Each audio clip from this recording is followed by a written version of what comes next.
should get my blankets.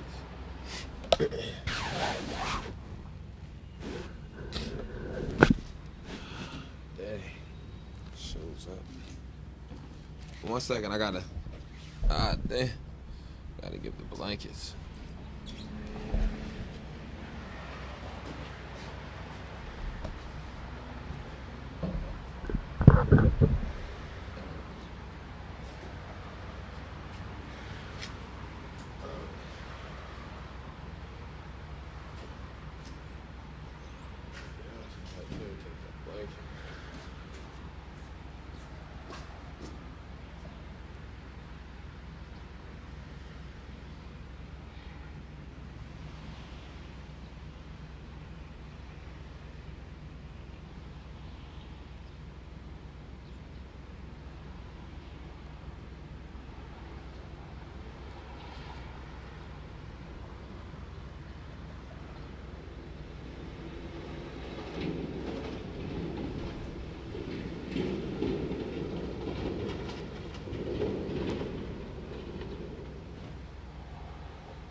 Situation.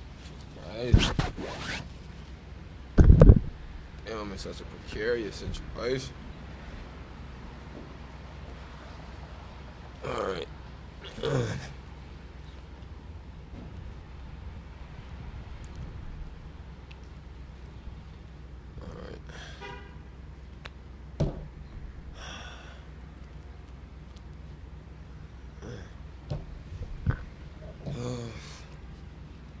Man, this rain really throwing off the whole vibe right now. Can't move freely. Okay. Alright.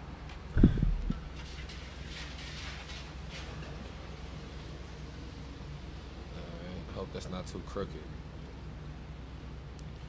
Alright, y'all. We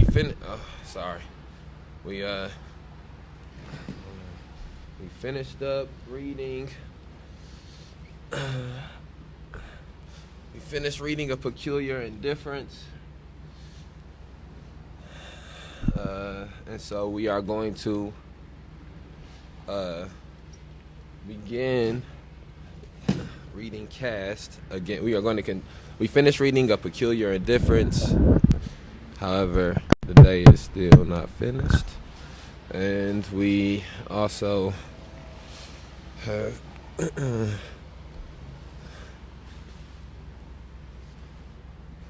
have not finished reading Caste, so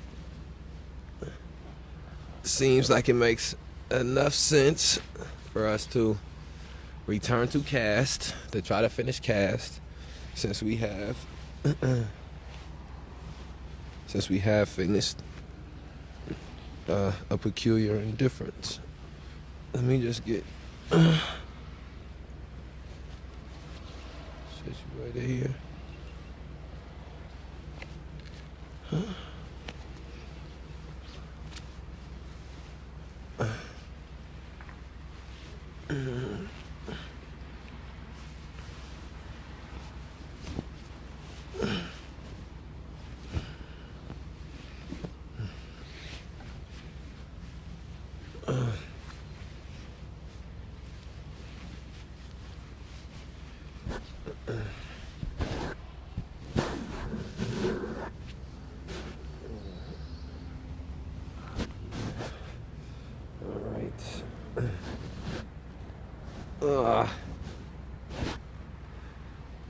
Okay.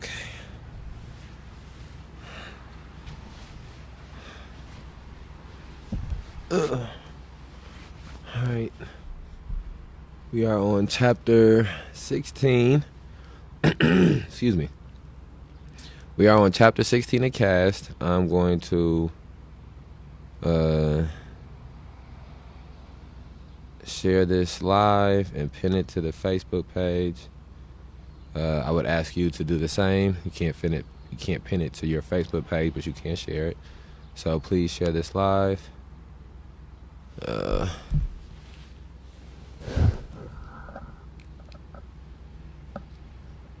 Wi-Fi tripping.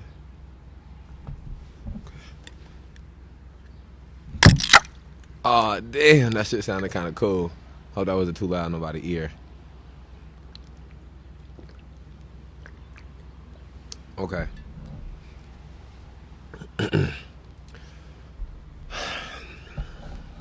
Please share this live. We are on chapter 16 of Caste.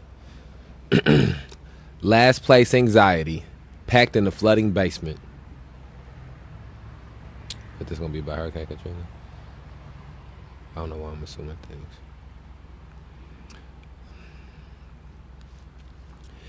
Caste puts the richest and most powerful of the dominant caste at a remove in the penthouse of a mythical high-rise, and everyone else in descending order on the floors beneath them.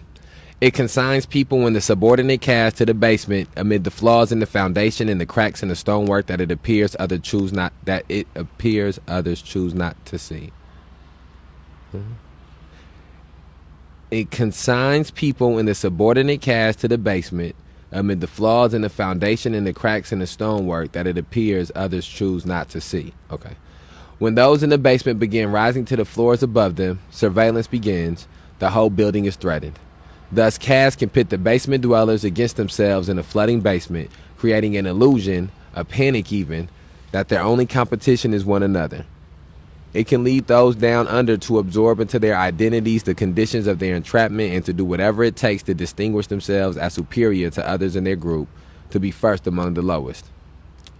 The stigmatized, quote, the stigmatized stratify their own, end quote, wrote the anthropologist J. Loran Matori, quote, because no one wants to be in the last place, quote.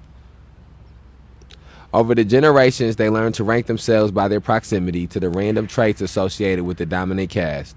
Historically, the caste system has granted privileges to some in the subordinate group with the use of a toxic tool of caste known as colorism.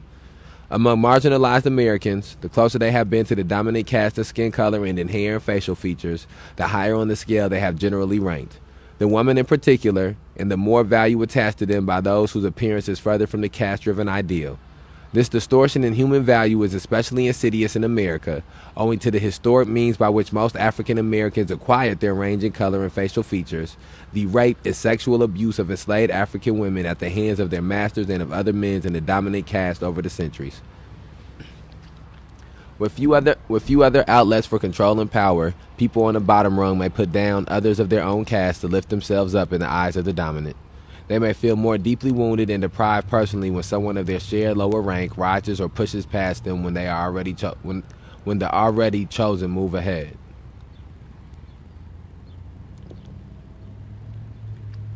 Wait, is it a? You hear something in the back? I think I can hear the batteries. Maybe not.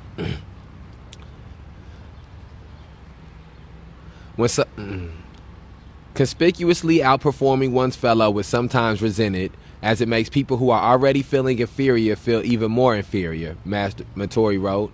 Honor is a zero-sum game with particular intense implications for the discredited because there is so little honor to go around. And no, I definitely hear it. Yeah, I hear it.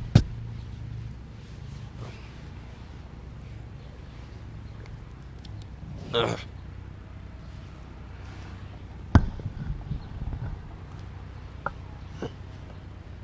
Sounds good. Oh, Terry said it sound good. Okay, cool. Okay, maybe I'm tripping. Okay.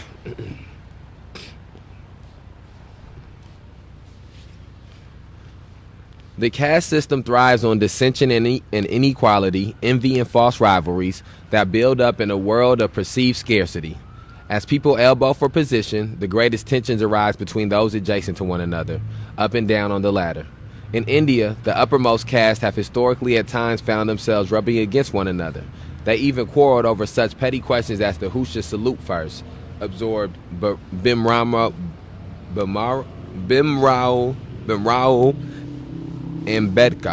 Ambedkar, as to who should give way first. the Brahmins or the Castrias when the two met in the street. I think I sort of butchered that. If there are anxieties at the top, so much more so at the bottom.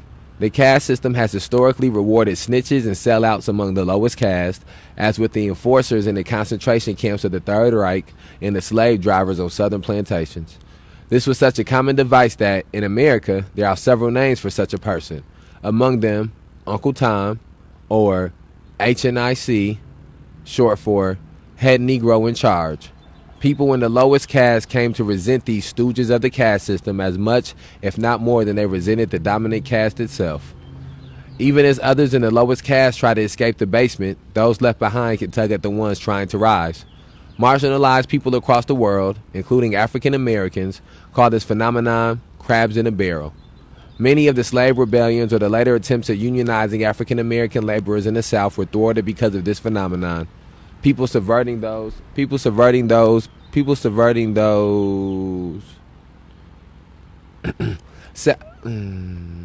Many of the slave rebellions or the later attempts at unionizing African American laborers in the South were thwarted because of this phenomenon.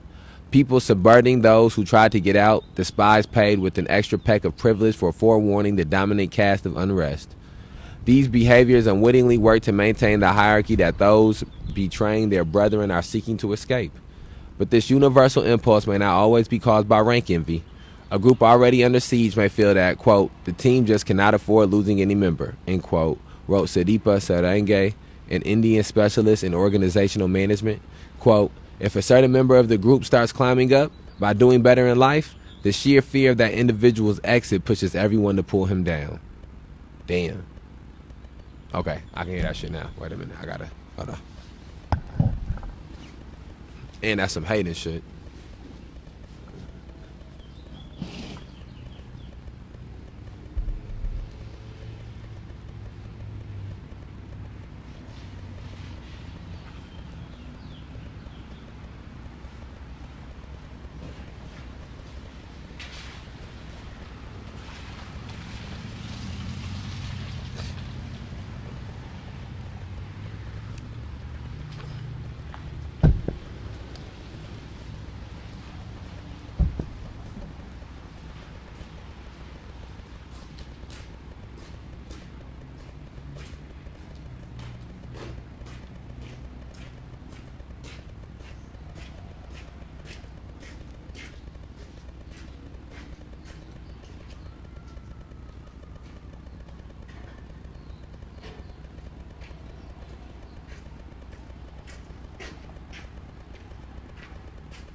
Man, these sirens is nuts.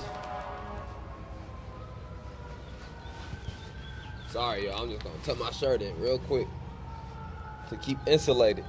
I'm sorry. These sirens, man, this is crazy.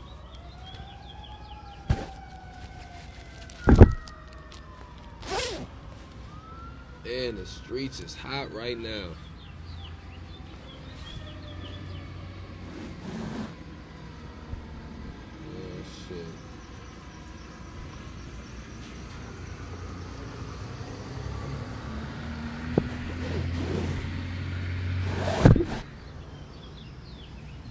fault, y'all. 1 second.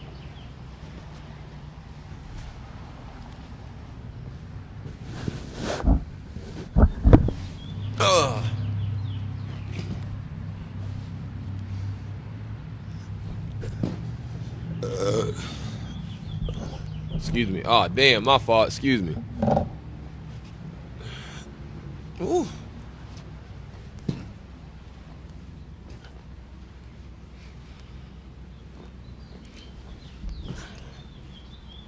Okay.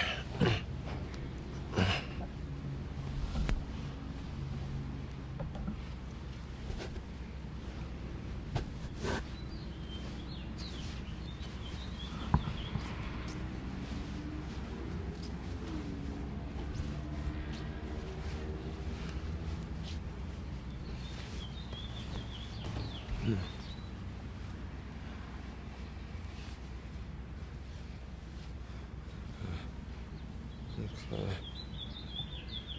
Continue. Just trying to get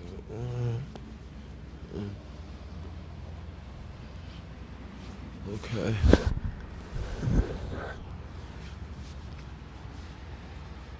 There we go.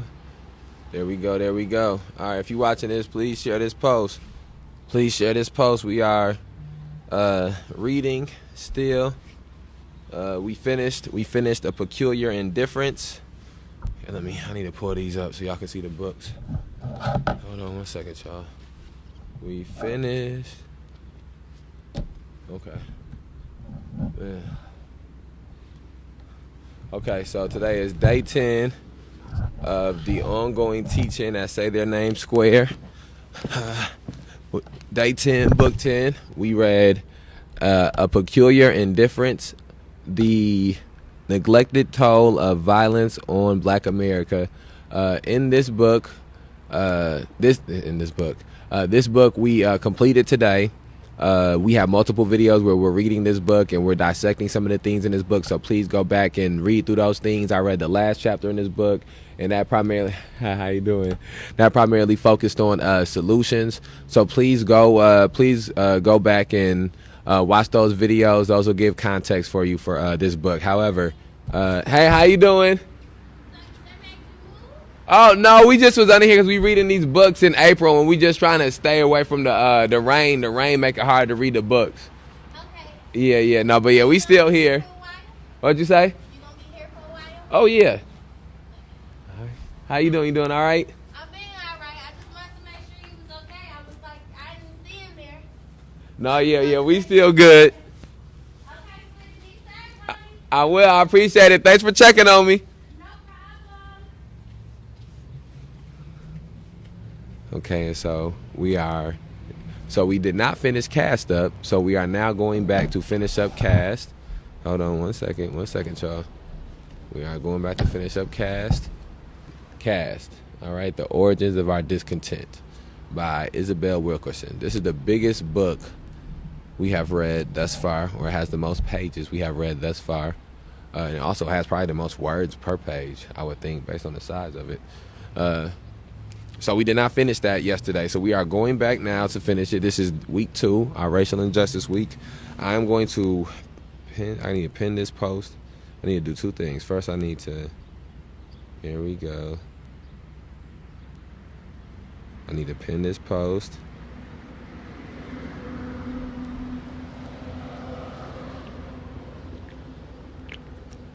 Excuse me. Okay, let's pin this post. 1 second now. Again, we are on page 240 of Caste. Last place anxiety packed in a flooding basement. Man, my phone tripping over here. My phone. This is not my phone. The phone.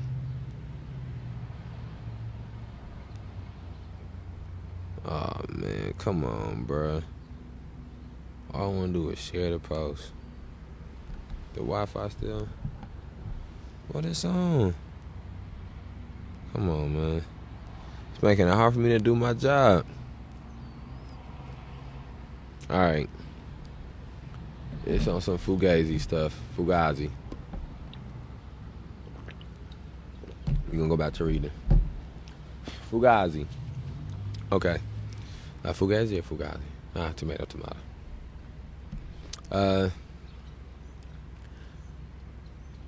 Success in the American caste system requires some level of skill at decoding the pre-existing order and responding to its dictates. The caste system instructs us all to whose lives and opinions should bear the most weight and take precedence in most any encounter. One of its teachers is the criminal justice system, which descends from the criminal codes of the slave era. There, we learn, for instance, that it is the race of the victim rather than just the perpetrator that is, quote, the greatest predictor of who gets the death penalty in the United States, end quote, the acclaimed legal justice advocate Brian Stevenson observed, citing a study on death penalty cases. Quote, offenders in Georgia were 11 times more likely to get the death penalty if the victim was white than if the victim was black. These studies were replicated in every other state where studies about race and the death penalty took place, end quote. The lesson teaches everyone, for instance, whose lives are considered expendable and whose are sacrosanct. All right, I don't know what that word means. That's a new word for me. I've heard it. I think I've heard it in people speaking before. But one of the things we want to be doing is look up the dang definition of words. So let's see, sacrosanct.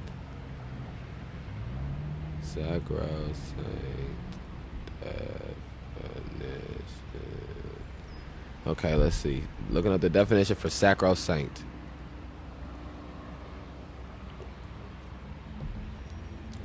Sacrosanct, especially of a principle, place, or routine regarded as too important or valuable to be interfered with. Sacrosanct. Let's see how they say it. Let's see how Google say it.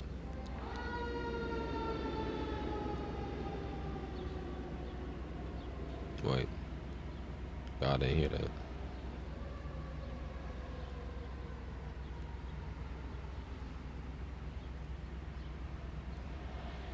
Sacrosanct.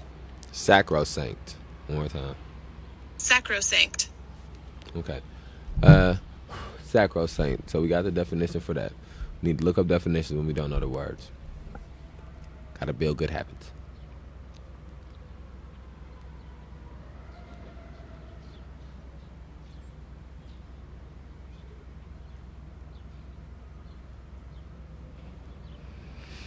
The lesson teaches everyone, for instance, whose lives are considered expendable and whose are sacrosanct. It forces everyone to tithe to whatever degree to... Damn, my fault, y'all. It forces everyone to tithe to whatever degree to the supremacy of the ruling caste in order to flourish. Upon entry to the American caste system, immigrants learn to distance themselves from those in the basement, lest they land themselves there too. Though it was the protest movements of the subordinate caste that helped open the door to non-white immigrants in 1965, immigrants of color, like immigrants throughout American history, faced the dilemma of adhering to the unwritten rules of caste. They faced the painful dilemma of either rejecting the lowest caste of indigenous African Americans or making the common cause with those who fought so that they could enter the country to begin with. But caste inversed the path to acceptance in America for people of African descent. Immigrants from Europe in the previous century were often quick to shed their names and drop the accents and folkways of the old country. They played down their ethnicity to gain admission to the dominant caste. Black immigrants discovered that because they look like the people consigned to the lowest caste, the caste system regards them for doing the opposite of the Europeans. Quote, while white immigrants started to gain status by becoming, quote-unquote, Americans, wrote the sociologist Philip Kensint, quote, by assimilating into the higher status group, black immigrants may actually lose social status if they lose their cultural distinctiveness, end quote.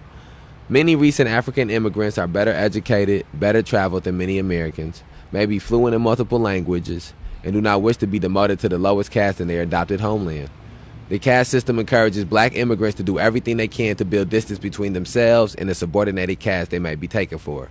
Like everyone else, they are exposed to the corrosive stereotypes of African Americans and may work to make sure that the people know that they are not of that group, but are Jamaican or Grenadian or Ghanaian.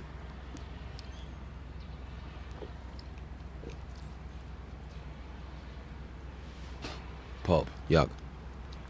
A Caribbean immigrant told Kansans, since I have been here, I have always recognized that this is a racist country, and I have made every effort not to lose my accent, end quote. It is a clever, self-perpetuating tool of the caste system to keep those at the bottom divided in a manufactured fight to avoid last place. This has led to occasional friction between people descended from Africans who arrived in America at different points in our history. Some immigrants from the Caribbean, Africa, like their predecessors, some from other parts of the world, may show a wariness of African Americans, warn their children not to, quote unquote, act like African Americans, or not bring one home to date or marry. In so doing, they may fall into the trap of trying to prove not that the stereotype is false, but that they do not fit the lie. Up and down the hierarchy, Ambedkar noted, quote, each caste takes its pride and its consolation in the fact that in the scale of caste, it is above some other caste, end quote. Try as it may to entice newcomers to take sides in upholding the hierarchy, the caste system fails to reach some people. Some children of immigrants from the Caribbean, people like Eric Holder, Colin Powell, Malcolm X, Shirley Chisholm, and Stokely Carmichael, among many others, have shared in the common plight of those in the lowest caste, become advocates for justice, and transcended these divisions for the greater good.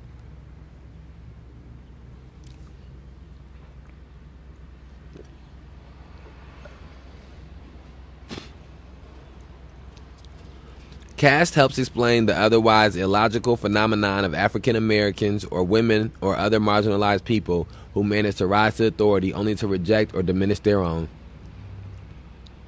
Caught in a system that grants them little true power or authority, they may bend to the will of caste and put down their own if they wish to rise or to be accepted or merely to survive in a hierarchy.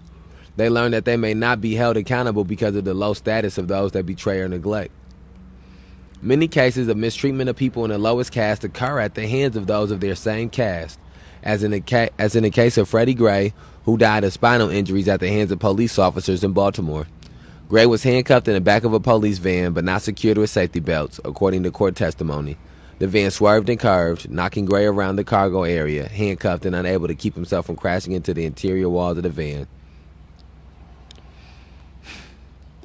3 of the officers involved were black, including the driver of the van. This combination of factors allows society to explain away Gray's death as surely having nothing to do with race, when in fact it was likely caste at work. All of these officers were either acquitted or had their charges dropped. That was a real sick case too. If you haven't looked into the Freddie Gray case, go look into that.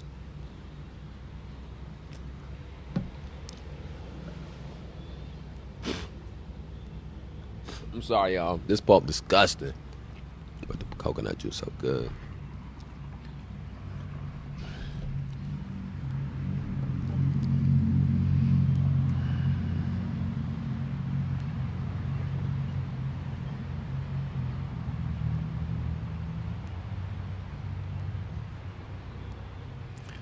It is in keeping with caste protocols that of the few officers who have been prosecuted for police brutality in recent high-profile cases, a notable number of them were men of color.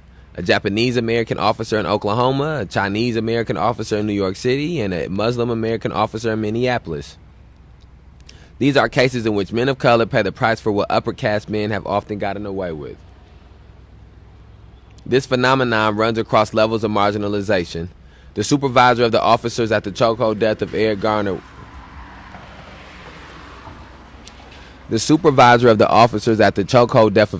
was a black woman. The people hardest on women employees can sometimes be women supervisors under pressure from and vying for the approval of male bosses in a male-dominated hierarchy in which few women are allowed to rise. Each of these cases presents a complicated story that presumably dismisses race or sex as a factor, but one that makes perfect sense and maybe only makes sense when it's seen through the lens of a caste system. The enforcers of caste come in every color, creed, and gender. One does not have to be in the dominant caste to do its bidding. In fact, the most potent instrument of the caste system is a sentinel in every rung whose identity forswears any accusation of discrimination and helps keep the caste system humming. Man, that last paragraph was strong. The whole thing was strong, but that last paragraph really resonates here with Rockford. When you think about police officers like Carla Red, that last section, Carla Red, Gibbons, I believe, is a district commander. When you think about, obviously, it's multiple black quote unquote prominent or quote unquote community leaders, whatever you would call them, who are doing the bidding of the machine. Instead of trying to, you can talk to them, and when you talk to them, they may act as if or speak as if they know the plight that black people go through because they're black. However, they are working to perpetuate the plight, whether through willful ignorance or willful just by standing off to the side or by being involved on the other side. And so that is very true. That maybe that she's the argument she's making about having to use caste instead of race, with things like this resonate deeply. Because some people they can't understand how a black person can be involved in something and it be racist. But it can be. Black people can be anti-black. There are black people who self-hate is a real thing. Self-hate is such a real thing, man. I gotta use the bathroom. Don't feel like getting up again though. In the fall of I gotta get up and use the bathroom. I'll be right back. I'm gonna pause it and I'll be back. We start with chapter 17 when I come back.